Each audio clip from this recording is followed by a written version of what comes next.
Hi అండి. Good morning. అందరూ ఏం చేస్తున్నారండి? ముందుగా మీకు, మీ కుటుంబ సభ్యులకు తొలి ఏకాదశి శుభాకాంక్షలు. పండగ ఎంతవరకొచ్చిందండి? పూజ అది అయినదే. నేనైతే ముందుగా వాకిటి ముందు రంగులతో ముగ్గులు వేసి, గడపకు పసుపు, కుంకుమలతో అలంకరించి ఇలా ముగ్గులు పెట్టానండి. ఈరోజు ఉదయాన్నే మార్కెట్‌కి వెళ్ళామండి. పూజకు అవసరమైనటువంటి పండ్లు, పూలు, కొన్ని కూరగాయలు కూడా తీసుకువచ్చాము. ఈరోజు ఉపవాసం ఉందాం అనుకుంటున్నామండి. దాని వలన కాస్త ఎక్కువ పండ్లు తీసుకున్నాము. మీలో ఎంతమంది ఉపవాసం ఉంటారో ఈరోజు ఏకాదశి రోజు ఉపవాసం ఉంటే చాలా మంచిదండి. కామెంట్ సెక్షన్‌లో తెలియచేయండి ఎలా ఉంటారో. కూరగాయలు గూడా అన్నీ చాలా తక్కువ రేట్‌లో ఉన్నాయండి.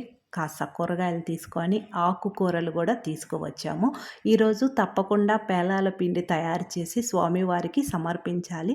పేలాల పిండిని ఎలా తయారు చేస్తారో ఫుల్ వీడియో ఆల్రెడీ మన శారదాస్ ఛానల్‌లో వీడియో అప్‌లోడ్ చేశానండి. ఈరోజు తొలి ఏకాదశి రోజు పండగ ఎలా చేసుకుంటామో, పిండి దీపాలు ఎలా వెలిగిస్తామో పూర్తి వివరాలతో అమ్మ దీవెన ఛానల్‌లో ఫుల్ వీడియో అప్లోడ్ చేశాను. అవసరం అనుకుంటే చూడండి. ఈరోజు మార్కెట్‌కి వెళ్ళి వస్తా అరటి పండ్లు తీసుకువచ్చి గోమాతకు కూడా తినిపించాను. నేను ప్రతిసారి ఆవులకు తినిపించేటప్పుడు వీడియో తీసి ఎందుకు పెడతానంటే, కొంతమందికైనా తెలిస్తే వాళ్ళు కూడా కాస్త ఆవులకి దానా పెడతారనే ఉద్దేశంతో ఇలా అరటి పండ్లు, ఆకుకూరలు పెట్టేటప్పుడు వీడియో తీసి అప్లోడ్ చేస్తాను. ఛానల్‌ని ఫస్ట్ టైం చూస్తుంటే సబ్స్క్రైబ్